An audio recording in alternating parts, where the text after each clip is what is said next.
Have you ever sat silently in a room while someone bragged about destroying your life, completely unaware that you hold the very keys to their destruction? This is the story of a mistress who flew too close to the sun. She thought bagging the handsome CEO was her golden ticket, parading her stolen prize for all to see. But she made one fatal, humiliating mistake. She bragged about her conquest right to the face of the company's ruthless chairman, his wife. To the readers of Forbes and the Wall Street Journal, Nathaniel Price was a titan of industry. As the CEO of Ashford Price Holdings, a massive conglomerate spanning global logistics, commercial real estate, and luxury retail acquisitions, Nathaniel was the face of modern corporate success. He was 52, impeccably tailored in bespoke Savile Row suits, possessing a silver fox charm that made him a favorite on financial news networks. He gave the keynote speeches, he cut the ribbons, and he shook the hands of mayors and governors.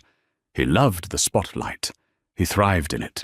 But Wall Street insiders, the true power brokers who operated behind closed mahogany doors, knew a different reality.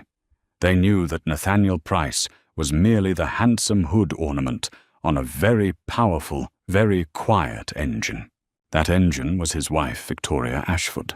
At 46, Victoria possessed the kind of stealth wealth that didn't need to scream to be heard. She was the sole heir to the Ashford family empire, stepping into the role of chairman of the board at the tender age of 28 after her father's passing.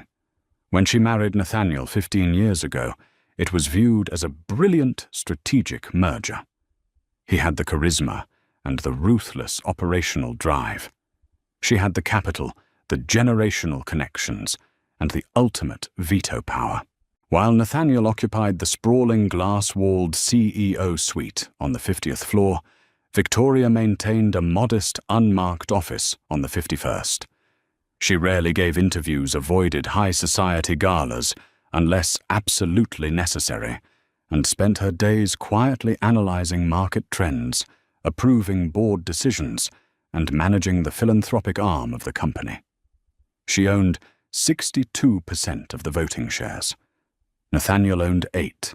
Nathaniel had begun to believe his own press clippings. The danger of being the face of an empire is that eventually you forget you don't own the soil it's built upon. His arrogance had been slowly inflating for years, but it reached a dangerous crescendo the day Jessica Lawson walked into the marketing department. Jessica was 26, armed with a communications degree from a mid-tier university, a dangerous amount of ambition, and a highly curated Instagram feed. She was hired as a junior PR coordinator for one of Ashford Price's luxury retail subsidiaries.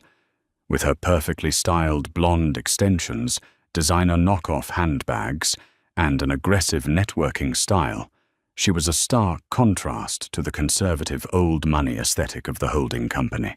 Nathaniel first noticed her during a routine walkthrough of the subsidiary's new Hudson Yards office. Jessica made sure of it. She accidentally bumped into him near the catered espresso bar, spilling a fraction of a latte on her blouse, laughing breathlessly and looking up at him through thick, dark lashes. For a man undergoing a quiet, ego-driven midlife crisis, she was the perfect prey, or so he thought. In reality, Nathaniel was Jessica's prey. Within 3 months, the junior PR coordinator was taking extended lunch meetings at the Four Seasons. Within 5 months, she was wearing an authentic Cartier Love bracelet and carrying a Birkin bag that cost more than her annual base salary. Nathaniel was thoroughly intoxicated by her youth, her loud admiration of his supposed power, and her complete willingness to stroke his ego. To Jessica, Nathaniel wasn't just a wealthy older man. He was the master of the universe. He had spun her a tale so divorced from reality it was almost comical. In Nathaniel's version of his life, he had built Ashford Price from the ground up. His wife, Victoria, according to him, she was a frail, neurotic woman from a destitute family who he had married out of pity, He told Jessica that Victoria was a recluse, utterly clueless about business, who spent her days arranging flowers in their Connecticut estate, terrified of the modern world. "I run everything, babe," Nathaniel would murmur to Jessica, sipping Macallan 25 in the penthouse suite he rented for their afternoon liaisons. "The board answers to me. The shareholders answer to me. My wife is just a technicality, a dependent. As soon as I finalize the restructuring this quarter, I'm cutting her loose. I'm going to give her a generous allowance to disappear to the Hamptons, and then I'm giving you the world." Jessica swallowed every word. Why wouldn't she? His name was on the building. His face was on the magazines. She had no idea that the restructuring he spoke of was actually a cost-cutting measure, mandated by Victoria herself. Armed with this false narrative, Jessica's ego ballooned to match her lover's. She began treating the subsidiary office as her personal kingdom. She snapped at senior directors arrived at noon, holding iced coffees, and heavily implied to anyone who would listen that her days as a junior coordinator were numbered, hinting at a massive promotion, courtesy of a very powerful man. She was loud, she was flashy, and she was spectacularly careless. And in the tightly knit, gossipy world of New York, high finance, careless noise always echoes upwards. The annual Women of Manhattan Philanthropy Luncheon was held at the St. Regis Hotel. It was a notoriously exclusive event, an ocean of Loro Piana, cashmere Van Cleef, and Arpels jewelry, and quiet, immense power. Victoria Ashford was a platinum sponsor, a duty she fulfilled every year with reluctant grace. She sat at a VIP table near the back, dressed in an impeccably tailored navy Brunello Cucinelli pantsuit, her dark hair pulled back into a simple, elegant twist. She wore no makeup, save for a muted lipstick, and her only jewelry was her father's vintage Patek Philippe watch. To the untrained eye, she looked like a senior librarian or an understated academic. To those who knew, she looked like a billionaire who didn't need to prove it. Across the ballroom, a very different energy had just arrived. Jessica Lawson had badgered her department head for a ticket to the luncheon, claiming it was vital for the subsidiary's PR optics. When the department head refused, a sudden terse phone call from Nathaniel Price's office overrode the decision. Jessica secured her seat. She burst into the St. Regis ballroom like a firecracker in a library. She wore a bright crimson Alexander McQueen dress, a gift from Nathaniel, that was arguably too tight for a midday charity event, towering Christian Louboutin heels, and enough perfume to choke a small horse. She immediately gravitated toward the champagne trays, looking for important people to dazzle. As fate would have it, Victoria's table had 3 empty seats reserved for board members who had been delayed in traffic. Jessica, spotting the prime real estate near the centerpieces, confidently strode over and dropped her Birkin onto an empty chair. "Is anyone sitting here?" Jessica asked brightly, not really waiting for an answer before she sat down. Victoria looked up from her mineral water.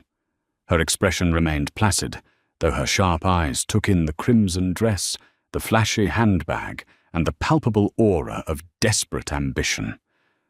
"Those seats are technically reserved," Victoria said, her voice a calm, smooth alto. "But until they arrive, you are welcome to rest." "Oh, thank you," Jessica said, waving a hand dismissively. "I'm sure they won't mind. I'm with Ashford Price Holdings, PR and Strategic Communications." Victoria's eyebrow twitched upward, a microscopic movement. "Are you? That's a very large company." "Well, yes," Jessica preened, crossing her legs. "It's a massive conglomerate. My boyfriend actually runs it. Nathaniel Price. I'm sure you've heard of him." Victoria slowly set down her crystal water glass. The world seemed to pause for a fraction of a second. She looked at the young woman sitting across from her. So this was the famous Jessica. Victoria wasn't entirely ignorant. Her head of corporate security had flagged Nathaniel's extracurricular expenses 2 months ago. Victoria knew about the rented penthouse, the jewellery, the dinners at Le Bernardin. She simply hadn't decided how she wanted to handle the termination of her marriage yet. She certainly hadn't expected the problem to pull up a chair and introduce itself. Nathaniel Price. Victoria repeated softly, testing the syllables. Yes, I believe I have seen him in the news. You must be very proud. Oh, I am, Jessica said, leaning in, conspiratorially eager to impress this quiet, plain-looking older woman. She assumed Victoria was just another mid-level charity organizer. He is an absolute genius. He built that entire company with his bare hands. He's the CEO, you know, the top dog. Fascinating, Victoria murmured. I was under the impression it was a family-founded holding company. Ashford, I believe the name is. Jessica laughed, a sharp, dismissive sound that echoed over the clinking silverware of the ballroom. Oh, the Ashfords. Please. Nathaniel told me all about that. He married into that family years ago, just to save them from bankruptcy.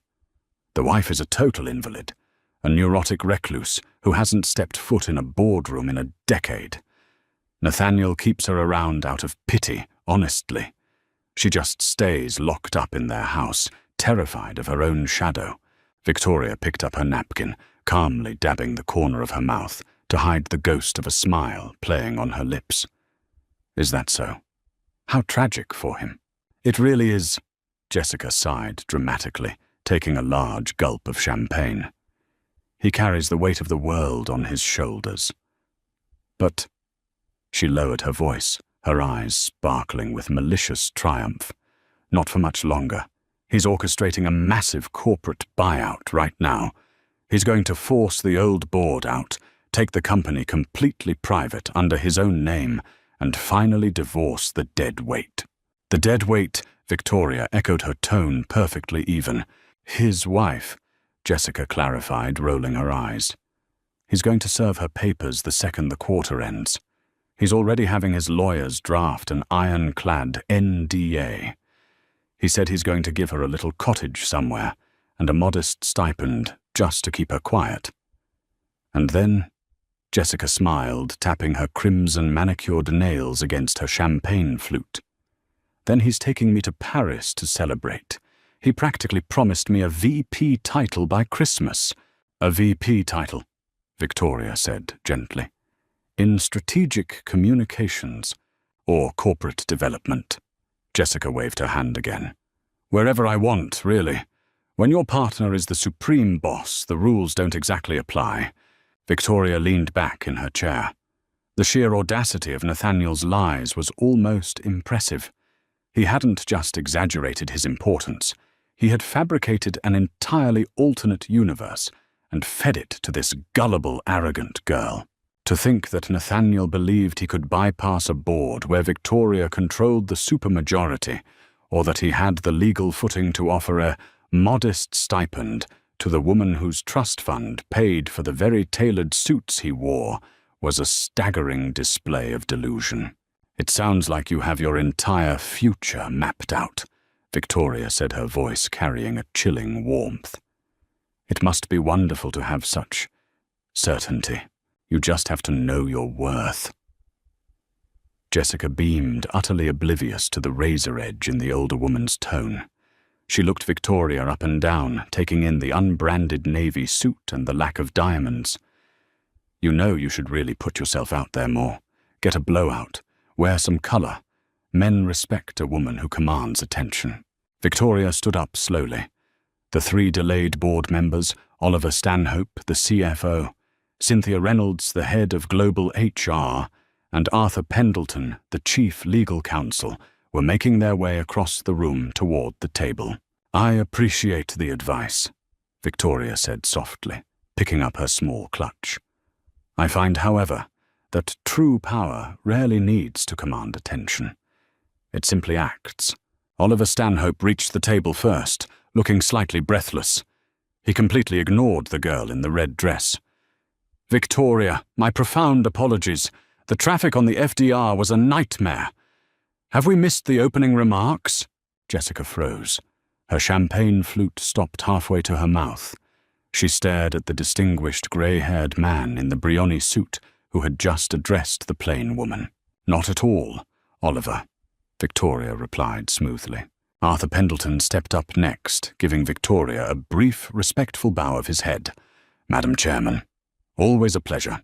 The blood drained from Jessica's face so fast she felt physically dizzy. "Madam Chairman." The words echoed in her ears like a gunshot. She looked from Arthur to Oliver, and finally slowly back to Victoria. Victoria looked down at Jessica. The polite grandmotherly facade was entirely gone. In its place was the cold, calculating gaze of an apex predator who had just finished playing with its food. "It was lovely chatting with you, Miss Lawson," Victoria said, her voice cutting through the ambient noise of the ballroom like a scythe. "I look forward to reviewing your proposals for the VP of Corporate Development role. Enjoy the chicken."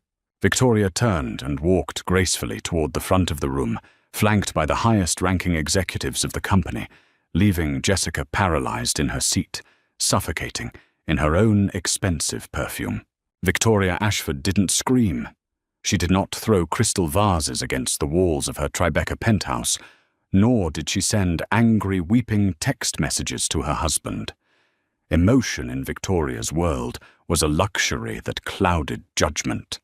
She treated the discovery of her husband's profound betrayal not as a heartbreak, but as a hostile corporate takeover. And Victoria had never lost a corporate battle in her life.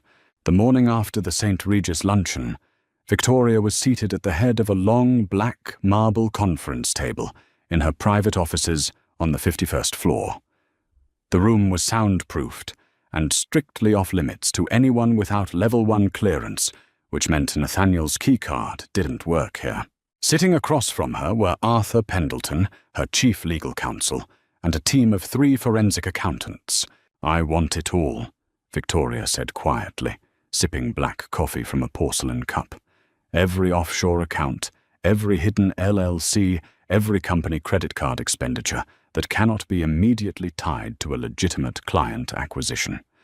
I want to know how many dimes he has spent on this woman, and more importantly, I want to know exactly which corporate bylaws he violated to do it." Arthur, a man who had served Victoria's father and possessed a mind like a steel trap, pushed a thick manila folder across the table. "We didn't have to dig deep, Madam Chairman. Nathaniel has grown incredibly sloppy over the past 8 months. Hubris is a terrible accountant." Victoria opened the folder.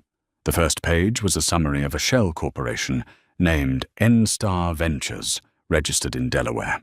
N-Star Ventures was incorporated 6 months ago, Arthur explained, tapping the paper. Nathaniel used it to purchase a $3 million condominium in Chelsea. The deed is in the name of the LLC, but the sole listed resident is Jessica Lawson. Furthermore, he capitalized this shell company using funds diverted from the European logistics expansion budget. He authorized the transfer himself, citing consulting fees. Victoria's eyes narrowed slightly. "Embezzlement? Technically, yes." Arthur nodded. "As CEO, he has a discretionary threshold, but $3 million well exceeds it, and directing company capital to a personal paramour for real estate falls under severe fiduciary breach.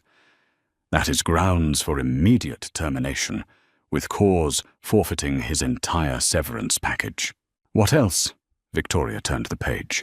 There were receipts for private jet charters to St. Bart's, $500,000 in jewelry purchases from Van Cleef & Cartier, and a staggering amount of entertainment expenses billed to the subsidiary where Jessica worked. He also pushed through a highly irregular bonus for Miss Lawson last week, Arthur continued. $100,000 for exceptional strategic deliverables. The girl is a junior coordinator who, according to her department head, spends 70% of her day on TikTok. Victoria closed the folder. The picture was complete. Nathaniel hadn't just been cheating on her. He had been robbing the company she had spent her life protecting. He had funded his midlife fantasy with her family's legacy. The prenuptial agreement, Victoria said, looking at Arthur. Ironclad. Arthur smiled thinly. If he initiates a divorce, he walks away with the assets he came in with, plus a lump sum of $5 million. If you initiate for cause specifically infidelity or breach of corporate trust, he forfeits the lump sum entirely. Given that we have proof of both, I don't just want to fire him, Arthur, Victoria said, her voice dropping to a dangerous whisper. I want to dismantle him. He has spent years taking credit for my family's empire, parading around as a self-made titan and telling ignorant children that I am a pathetic recluse. I want him to leave this building with exactly what he had when I found him, which was, one of the accountants asked nervously, a nice suit and a profound sense of inadequacy, Victoria replied. Draw up the termination papers, prepare a lawsuit for the embezzled funds, put a freeze on N-Star Ventures, and initiate eviction proceedings on the Chelsea condo. But do not file anything yet. We are going to let them build their castle in the sky a little higher before we pull the foundation out. Meanwhile, 49 floors below Jessica Lawson was in a state of sheer panic. Ever since the disastrous encounter at the St. Regis, she had been a live wire.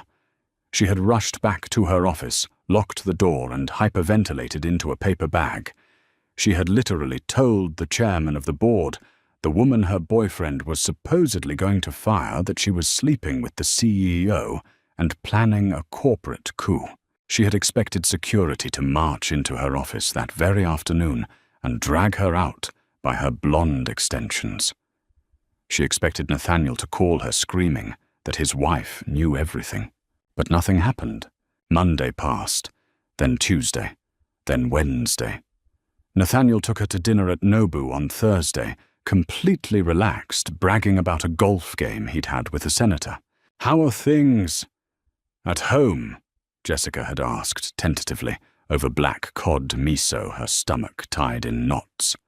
With Victoria, Nathaniel laughed dismissively. Same as always. She didn't even come out of her wing of the house this morning. Why do you ask, babe? Jessica swallowed hard. No reason. Just, wondering when you're going to give her the papers. Soon, Nathaniel promised smoothly, kissing her hand across the table.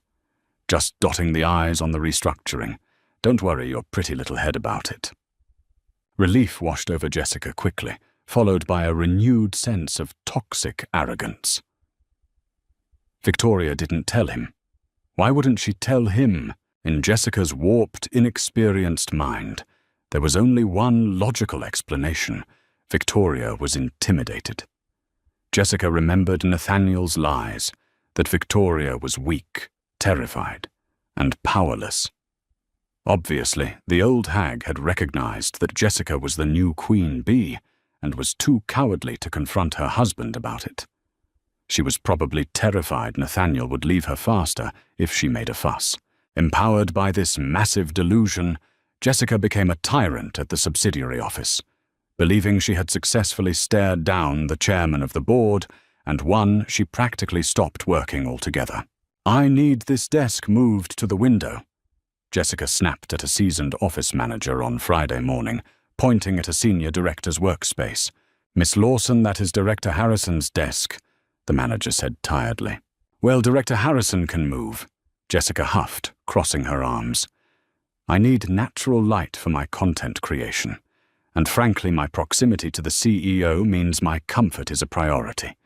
Do you want me to make a phone call?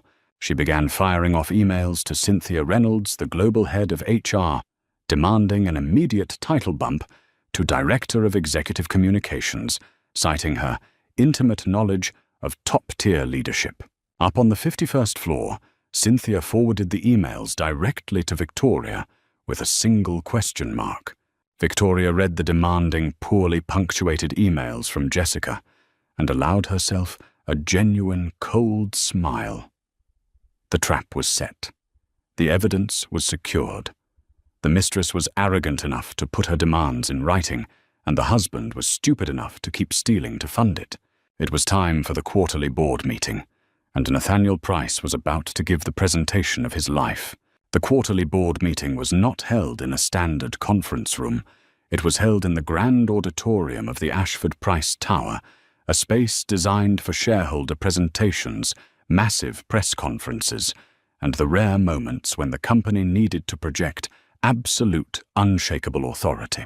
Nathaniel walked into the building with a spring in his step. He had spent the morning finalizing a fraudulent set of projections he intended to present to the board numbers that inflated the success of the logistics arm, while conveniently hiding the massive cash drains caused by his personal expenditures. He felt invincible. He had successfully seduced a young woman who worshipped the ground he walked on. He was planning his escape from his frail invalid wife, and he believed he had the entire board of directors in the palm of his hand. He didn't notice the atmosphere as he entered the executive lobby. The security guards didn't offer their usual jovial nods. The receptionist, usually eager to hand him his messages, looked down at her screen, her face pale. As he stepped into the elevator, his phone buzzed. It was Jessica. "Babe, tell them today. I'm tired of waiting.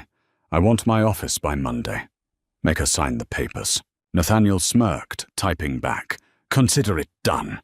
I'm handling it all in the meeting." He stepped off the elevator on the top floor and strode into the auditorium. The board members were already seated. Victoria sat at the far end of the long dais, looking elegant in a charcoal grey suit, her face an unreadable mask of composure. To her left sat Arthur Pendleton, who was calmly organizing a series of thick white binders. Nathaniel took his place at the podium. He adjusted his silk tie, turned on the microphone, and flashed his signature practiced smile at the room. "Good morning, everyone." Nathaniel began, his voice booming with practiced confidence. "I'm pleased to report that the last quarter has been a period of historic growth for Ashford Price.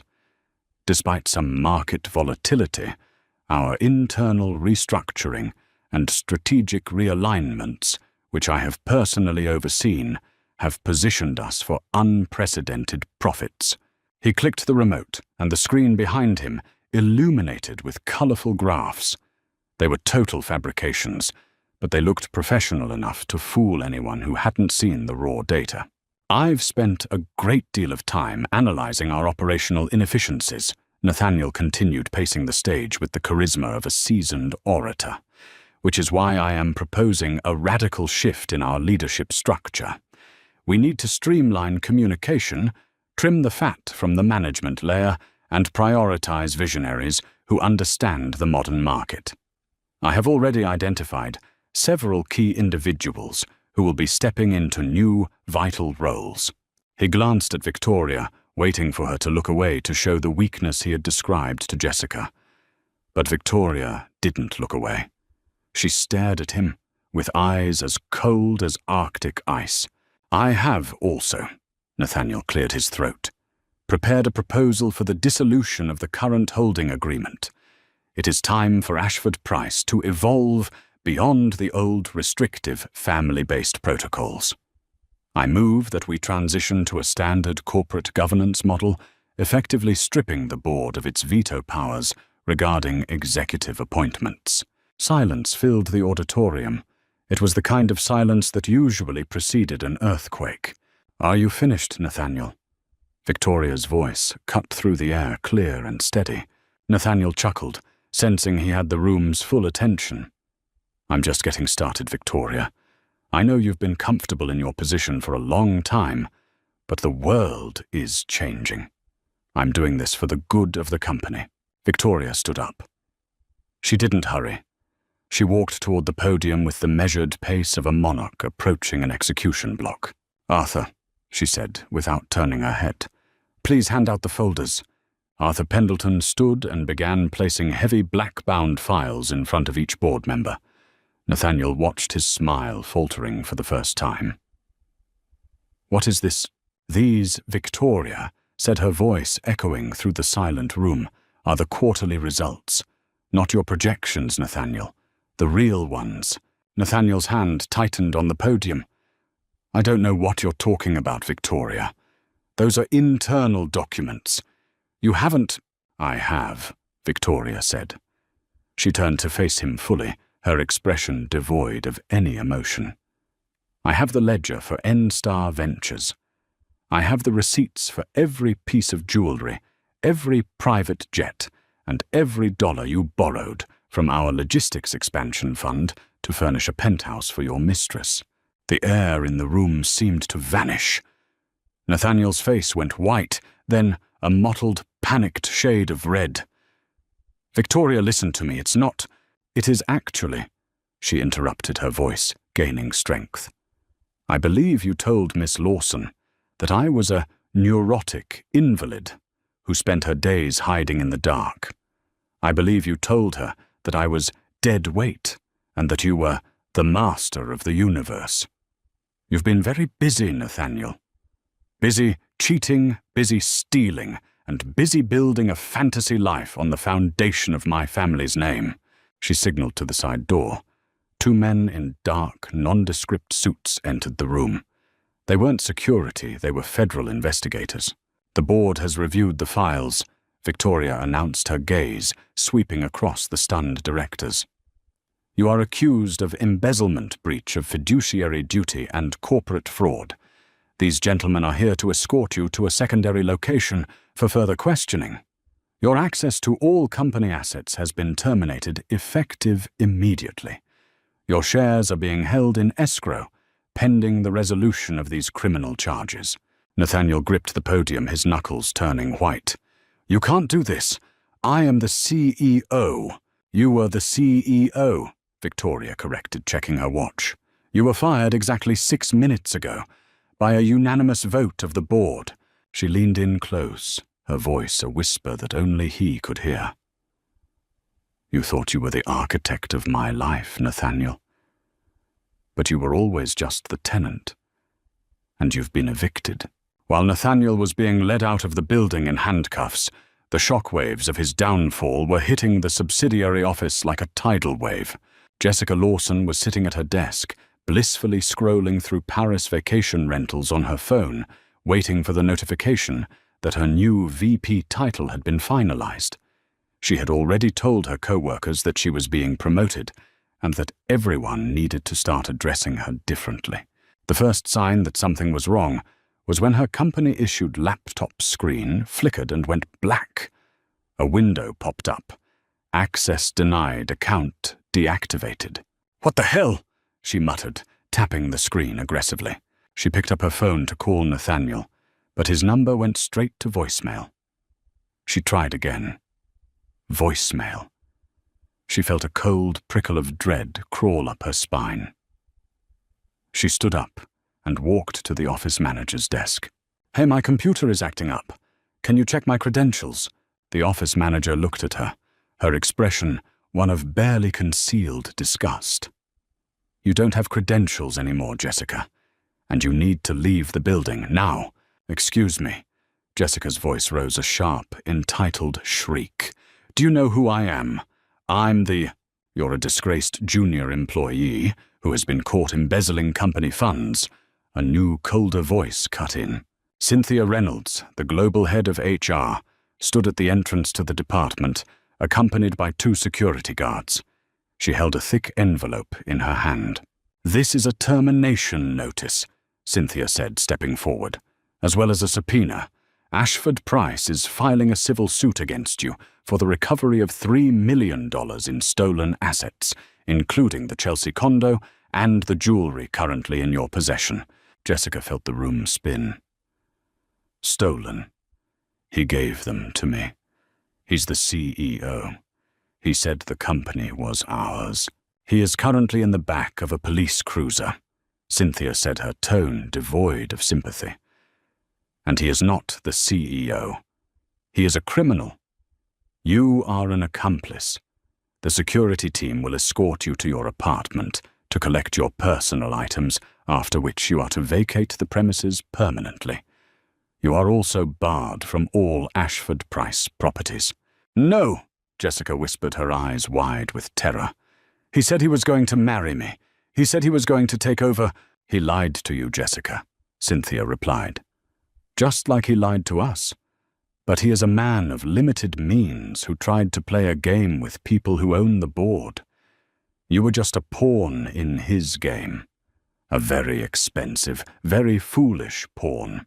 As the security guards took her by the arms, Jessica looked around the office.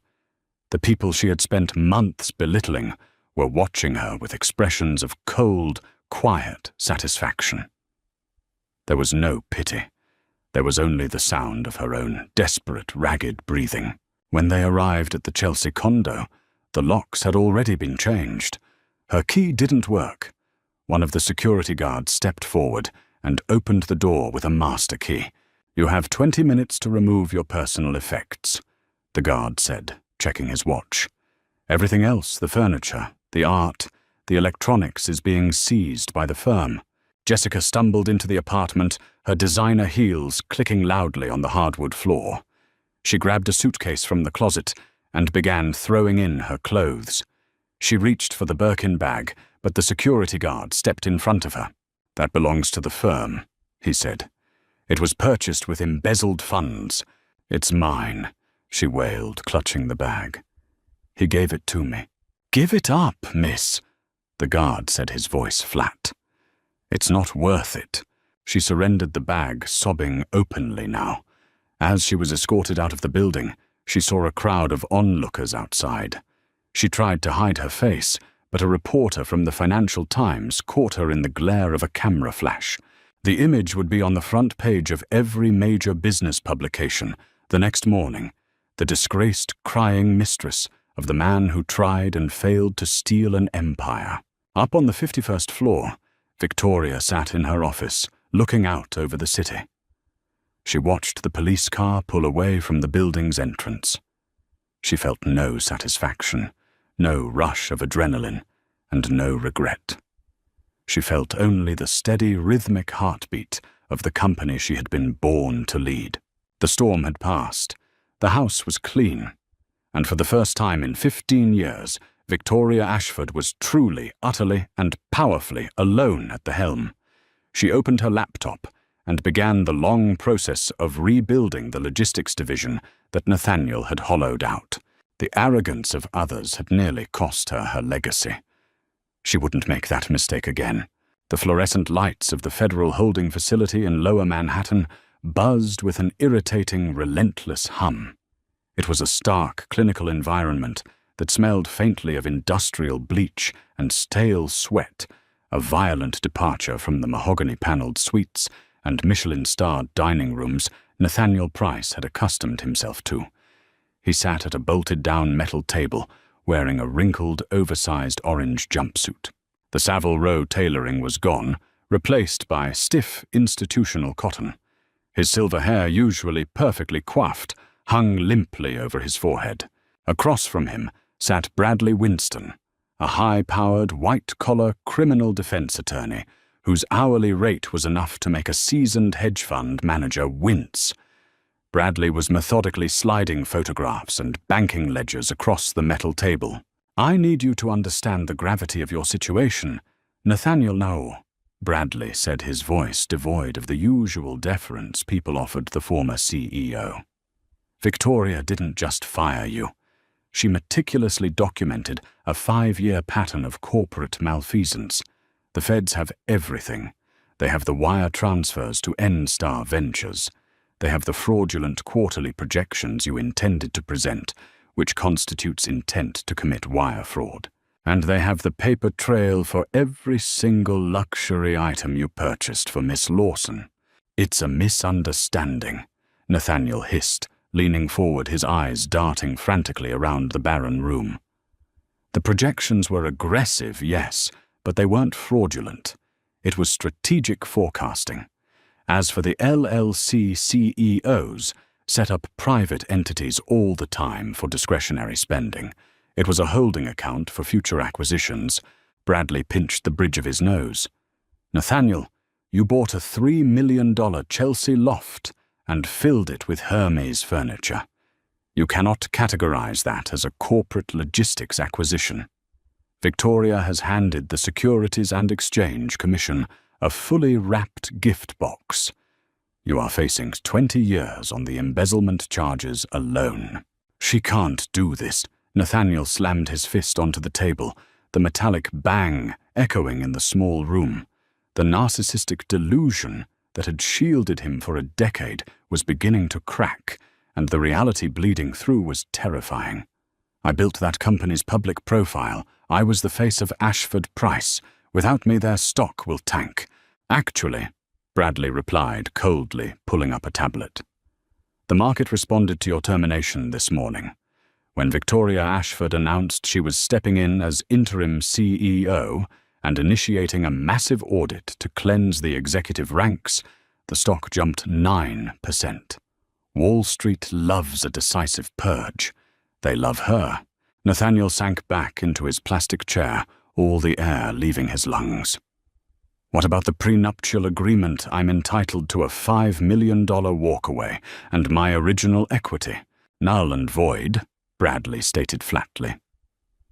Clause 14, Section B, gross negligence, infidelity, and breach of fiduciary duty, resulting in reputational harm to the Ashford family. Arthur Pendleton drafted it 15 years ago. It's a bear trap. Nathaniel and you walked right into it. You have nothing. Your personal accounts have been frozen by the court, pending the civil restitution suit. You cannot even afford my retainer. Panic, cold and sharp, finally pierced Nathaniel's ego. What are my options? Cooperation, Bradley said, packing up his briefcase. You plead guilty to the lesser fraud charges, offer to assist the SEC in any broader investigations, and we beg the judge for leniency. And I suggest you distance yourself entirely from Jessica Lawson. Throw her under the bus if you have to. Claim she manipulated you, extorted you, whatever it takes to mitigate your culpability. While Nathaniel was plotting to sacrifice his mistress to save his own skin, Jessica Lawson was holed up in a claustrophobic, 2-star motel in Queens, desperately trying to salvage her shattered reality. She sat on the edge of a sagging mattress, clutching her phone. The past 48 hours had been a blur of humiliation and terror. The civil lawsuit filed by Ashford Price was astronomical. They were suing her for the return of the $3 million, citing her as a knowing accomplice in corporate theft. Her bank accounts were frozen. Her credit cards were declined. The friends who had happily drank her stolen champagne at the St. Regis were suddenly ignoring her texts. But Jessica, fueled by the same toxic ambition that had gotten her into this mess, thought she had one final card to play. She dialed the number for Colin Barnes, a notorious editor for a high-traffic celebrity and corporate gossip publication. If she was going down, she was going to get paid for her story. She would frame herself as the innocent, naive young woman preyed upon by a predatory, powerful older man and his vindictive, terrifying billionaire wife. "Colin, it's Jessica Lawson," she said, her voice shaking slightly as he answered. "I'm ready to talk. I want an exclusive interview. I'll tell you everything about Nathaniel Price, the embezzlement, and how Victoria Ashford psychologically tortured me. But I want $100,000 for the rights." There was a long pause on the other end of the line. When Colin finally spoke, he sounded amused. "Jessica, wow, you have absolutely no idea what's going on, do you?" "What do you mean?" she snapped. "I'm the biggest story in the financial world right now." "You were the biggest story yesterday," Colin corrected. "Today you're radioactive. 10 minutes ago, Arthur Pendleton's office served our publication and every other major media outlet in the city with an emergency injunction. Victoria Ashford holds a blanket non-disclosure agreement that you signed when you were hired as a junior PR coordinator. Any discussion of the internal workings of Ashford Price, its executives, or its chairman is a direct violation." "I don't care about an NDA," Jessica screamed, tears of frustration spilling over her cheeks. "They ruined my life. If I publish a single word, you say Arthur Pendleton will tie my publication up in litigation for the next decade." Colin said coldly. And frankly, sweetie, nobody wants to hear a homewrecker cry about losing her stolen Birkin bag. Nathaniel Price's legal team just released a public statement throwing you entirely to the wolves. He's claiming you threatened to fabricate harassment charges if he didn't buy you that condo. You're not the victim in the media narrative, Jessica. You're the villain. The line went dead. Jessica dropped the phone, the screen shattering against the cheap linoleum floor. She had believed she was stepping into a modern-day fairy tale where the handsome king crowns the beautiful peasant girl. She had completely failed to realize that the king was merely a jester who had stolen the crown, and the true queen was standing right behind her, holding the executioner's axe. 6 months later, the legal proceedings culminated in a quiet, heavily guarded conference room in a federal courthouse in Manhattan. It was the mandated mediation for the civil restitution suit, the final step before the criminal sentencing. Victoria Ashford arrived exactly on time. She wore a tailored black Armani suit, her presence commanding the room before she even spoke a word. Flanked by Arthur Pendleton and a team of litigators, she took her seat at the head of the polished oak table. Moments later, the heavy wooden doors opened and Nathaniel was brought in. The toll of the last 6 months was brutally apparent. He had aged 10 years. His hair was completely white, his skin sallow, and his posture, once arrogant and towering, was stooped and defeated. He wore a cheap, off-the-rack suit that fit him poorly. Following closely behind him was Jessica Lawson. She looked unrecognizable. The blonde extensions were gone, replaced by a severe, natural brown bob. The designer clothes had been replaced by a generic discounted blazer. Her face was pale, drawn tight with chronic anxiety. As they took their seats on the opposite side of the table, the tension was suffocating. Nathaniel refused to look at Jessica.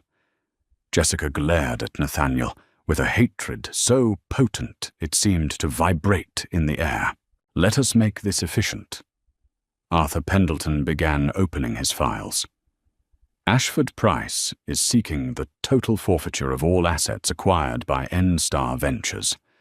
Furthermore, we are demanding a formal binding admission of guilt regarding the misappropriation of company funds.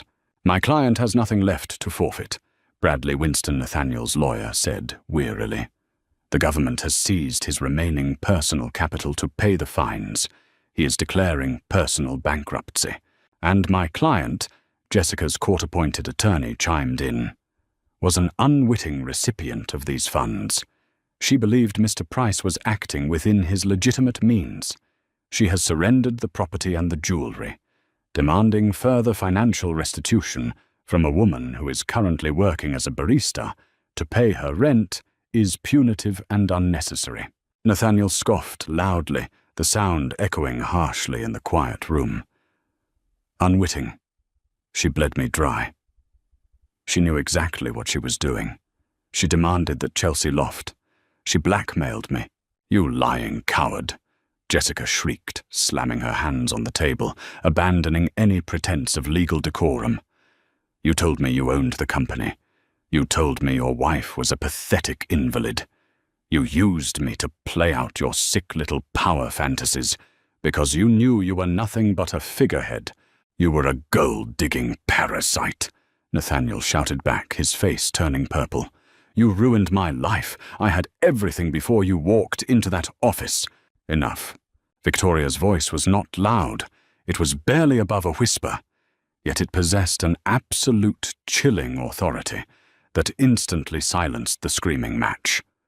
Both Nathaniel and Jessica froze, turning their heads toward the end of the table.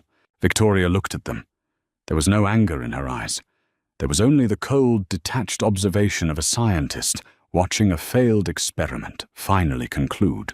"You both operate under the delusion that the other is responsible for your ruin," Victoria said smoothly, folding her hands on the oak table. "It is a fascinating display of mutual narcissism." She turned her gaze to Jessica. "Miss Lawson, you sat across from me at the St. Regis wearing a dress bought with my family's money, and bragged about how you were going to displace me. You believed that youth and audacity were acceptable substitutes for intellect and leverage.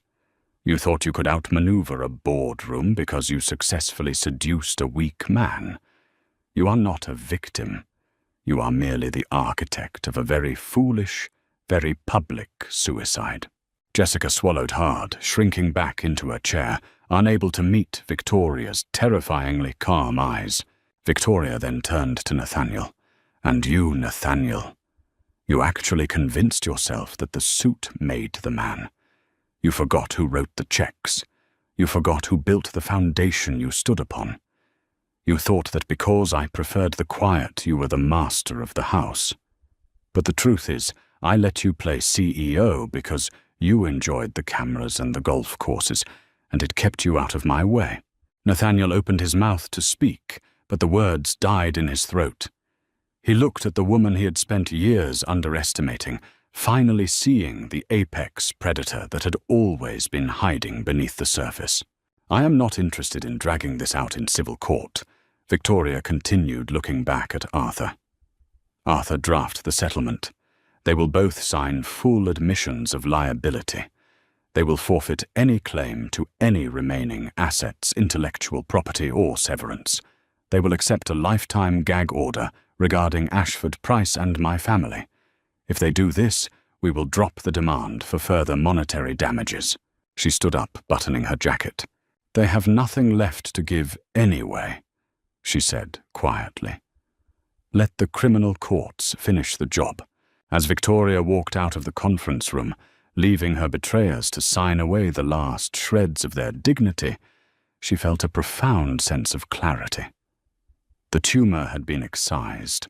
The following week, Nathaniel Price was sentenced to 46 months in federal prison for corporate fraud and embezzlement. The image of him being led away in cuffs, looking broken and aged, circulated briefly before the relentless news cycle moved on. Jessica Lawson vanished into obscurity. Stripped of her stolen wealth and blacklisted from every public relations firm in the country, she was forced to move back to her small hometown in the Midwest. The girl who had once bragged about taking over a billionaire's empire now spent her days working a register, haunted by the memory of a plain woman in a navy suit who had dismantled her entire life without ever raising her voice. Ashford Price Holdings, under the direct and undisputed leadership of Chairman and CEO Victoria, Ashford experienced a renaissance. Victoria restructured the board, promoted capable, fiercely loyal executives like Cynthia Reynolds, and expanded the company's global footprint by 20% in a single year. She no longer hid on the 51st floor. She stepped into the light, commanding the industry with a ruthless, elegant efficiency that became legendary. The corporate world learned a valuable lesson that year. Never mistake quietness for weakness, and never under any circumstances brag to the chairman about stealing her husband. Did you enjoy this story of ultimate corporate revenge and dramatic twists?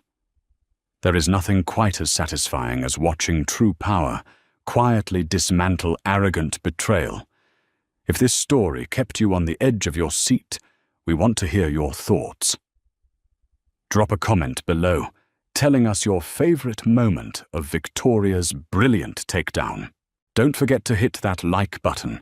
Share this incredible story with your friends who love a good dose of karma, and subscribe to our channel for more thrilling real-life drama stories brought to life. See you in the next one.